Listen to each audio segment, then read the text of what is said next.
खुलुमबाय बयनिसिमबो आंनि अननाय आरो सिबिनायखौ आंनि गोसो गोरबो सिंनिफ्राय बयनिसिमबो जासिहरनाय थाबाय। गिबि गिबियावनो आं दिनै रायजो राजाफोरनि खाथियाव सावरायनो नागिरदों रन्जन सार आरो परेश बरुवानि सायाव। रायजोफ्रा थाम्बनेइलाव नायनानै बुजिखाबाय जानो हागौ। रायजो राजाया अननानै गावनि बेसेन गोसा समखौ दसे समब्लाबो 5 मिनिटसो टाइमखौ होनानै खोनासंलांगोन होननानै रायजो राजाफोरनि खाथियाव आखाइ खबजोबनानै आं बयनिसिमबो खावलायो।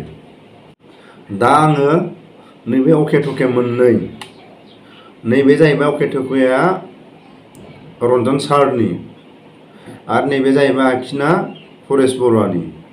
दा आङो बेजों रिजायनानै रायजो राजाफोरनि खाथियाव सावरायनो नागिरदों। जेब्ला रन्जन सारखौ भारत सरकारखौ ओरैबायदि आसाम सरकारा माबानानै सोमखारिनानै ओरैबायदि भारत सरकारखौ नारसिननानै ओरैबायदि भारत सरकारनि थाखा फैसा, आसाम सरकारनि थाखा फैसा ओरैबायदि खरस खालायनानै बांलादेशआव हमबाय। दा जेरैबायदि थाखा फैसा गारनानै हमनानै बर'फोरखौ लोरजिया खालायदों, बे आसाम सरकारनि थाखाय देरहासारनाय। दा जों साननैसोनि सिगां 15 आगस्तनि सिगां भारत स्वाधीननि सानखौ फालिनो थाखाय बिनि साननैसो सिगां परेश बरुवा सारा गावनि लाइजामजों, गावनि टेलिफनजों भारत सरकारखौ सिगिदों। आसाम सरकारनि साफा सानै दैदेनगिरिफोरनि खावलायनायाव जों बेखौसो बुंनांगोन। दा आं बेखौनो बुंगोन, परेश बरुवानि जायगायाव सोरबा बर' लिडार जानायमोनब्ला बर'फोरखौ, रायजो राजाफोरखौ बेसेबां जेलाव सोगौमोन सानथ्रुहायै। दिनैबो 10 जननो, गाबोनबो 20 जननो, समफोरबो 50 जननो बिदिनो बे आगस्तनि सिगां सोरखौबा गावगौमोन, सोरखौबा जेलाव हरगौमोन। नाथाय जों दिनै मा नुखो? रावखौबो बिसिनि जाथिखौ सासेबो जेलाव हरनाय, परेश बरुवाजों फन कन्टेक्टआव सावरायबाय थाग्रा मानसिफोरखौ रावखौबो जेलाव हराखै। जोंनि बर'फ्रा जुदि सोरबा बर' लिडारफ्रा, सोरबा बर' रायजो राजाफ्रा जुदि परेश बरुवानि जायगायाव बर'फोर जानायमोनब्ला नोंथाङा मानो फन रायलायो? नोंथाङा मा कानेक्सन दं? ओरैबायदि हाजार अफिसारानो जाथों, हाजार मन्त्रि मिनिस्टारानो जाथों बर'नि, ओरैबायदि मेन्टेलि टर्चार होनानै जेलाव हरगौमोन। जोंथ' सोरांबानो परेश बरुवाजों गावसिनि गिदिर गिदिर मानसिफ्रा, गावसिनि मेलेमजिबिफ्रा ओरैबायदि फन कन्टेक्ट रायलायो। दिनै बिसोरखौ बिथोराव मा टर्चार होदों? जेबो होआखै। आरो बिसोरजों मा रिलेसन दं? खुनु रावखौबो टर्चार खालामाखै। बेखौनो जों दिनै बुजियो। आसाम सरकारनि माखासे दैदेनगिरिफ्रा बिथांमोनखौ आलो गोजोनै गुबुन रायजोआव दोनदों, बिथांमोनखौ फोथांनानै दोनदों होनबाबो खुनु आपत्ति गैया। दा जोङो बेखौनो बुंनांगोन, जोंनि बर' लिडारफ्रा बिथांमोनखौ सोरबा बुंनो हागोन ना परेश बरुवाखौ दाबो मानो हमनो हायाखै? परेश बरुवाया भारत स्वाधीननि दिनखालि बेसेबांबा गिदिर आवाज होदों। बे आवाजआ सोरखौबा बुनाय, खुगाजों बुंनाय गासैबो एखे। दिनै मानो खेबसेबो अपारेसन जायाखै? खेबसेबो मानो आलफाफोरनि केम्पआव गाग्लोबाखै? सिङाव मा दं? बेफोरखौ बुङोब्ला गोलाव जागोन। बेखौनो आं दिनै परेश बरुवाखौ रन्जन सारजों एखे लोगो जेलाव दोनफाहोनो हागोन ना भारत सरकारा? आसाम सरकारखौ बुंनाङा, भारत सरकारखौ जोंनि बर' लिडारफ्रा बुं। बिथांमोनखौ जुदि जिखुनु जाया भारत स्वाधीनफोरखौ जोंनि बर'फ्रा आलो गोजोनै रंजा बाजा, उन्दै गेदेर बोराय बुरि जोंनि ट्राइबेलफ्रा ओरैबायदि भारत स्वाधीनखौ फालिदों। स्नि जाथिफ्रा भारत स्वाधीननि गेजेराव मोनबैसे आलफानि फिरफिला बिरहोखो, मोनबैसे मबाइलफ्राव आवाज हरखो, सोरखौ हमदों? रावखौबो हमाखै।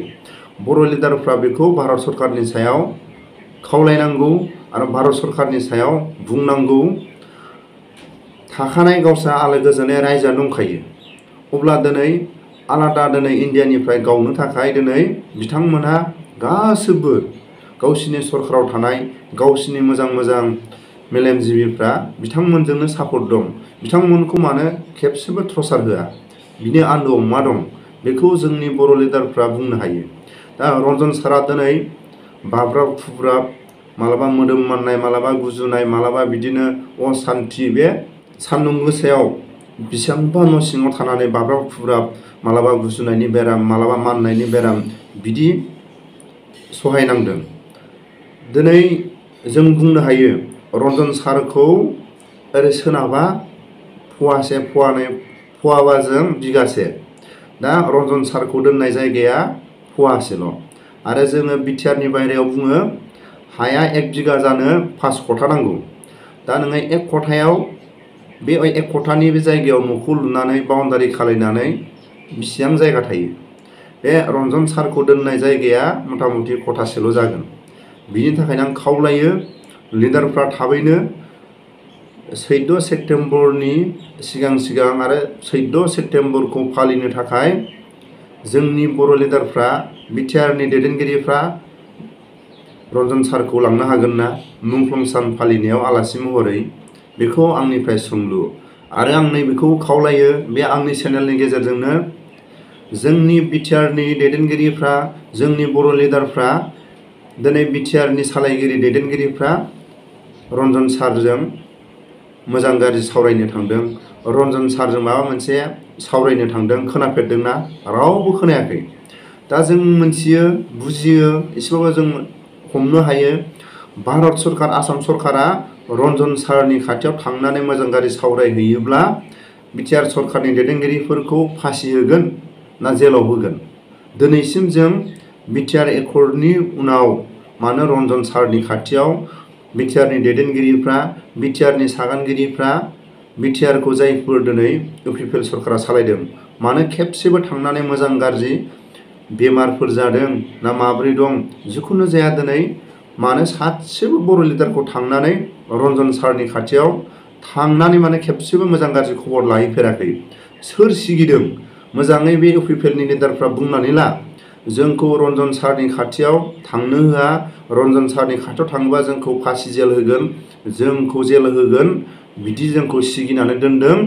रायजो राजाफोरनि सिगाङाव गुवारै फोरमायना हो बेखौनो आंनि चेनेलनि गेजेरजों आं खावलायो आरो फरेस्ट बुर'खौ थाबैनो बर' लिडारफ्रा खावलायनो हायो जोंनि दिनै बर'फोरनि जारिमिनखौ सोमावसारनायाव हाजार थाखा फैसा गारनानै ओरैबायदि दिनै बिटिआर एकर्डनि दिनै एकर्ड जानायनि उनाव मानो रन्जन सारखौ जेलाव सोदों बेफोरखौनो दिनै बुंनानै माखासे टर्चार होनो हायो फरेस्ट बुर'खौ। माबोरै होनो हायो? रन्जन सारा दिनै एकर्डनि उनाव मानो थानो गोनां जादों आरो जाय दिनै भारत स्वाधीनखौ जोंनि बर'फ्रा आलो गोजोन रंजा बाजा गाइखेर जानायनिफ्राय थैहां 100 बोसोर जानायाबो भारत सरकारनि नेम निथिखौ फालियो बर'फ्रा।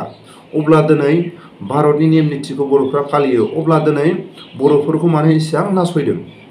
दिनै बिसोर भारतनि दिनै बेरेखा आसाम सरकारनि दिनै साफा सानैफ्रा जायफोर दिनै आसाम सरकारनि मेलेमजिबिफ्रा दिनै भारत सरकारनि बेरेखा अब्ला दिनै बिथांमोना भारत सरकारखौनो दिनै सिगिदों सोंखारिदों बिथांमोनखौ अब्ला मानो टर्चार होआ?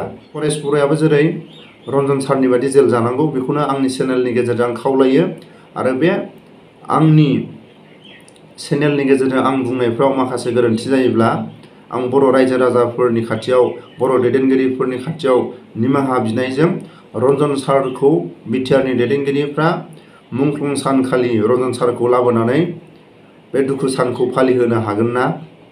बेखौ आंनिफ्राय सोंलु आरो बिटिआरनि दैदेनगिरिफ्रा थाबैनो मुंख्लं साननि सिगां रन्जन सारजों थांनानै सावरायहैयोब्ला माबा मोनसे दायनिगिरि जागोन नामा?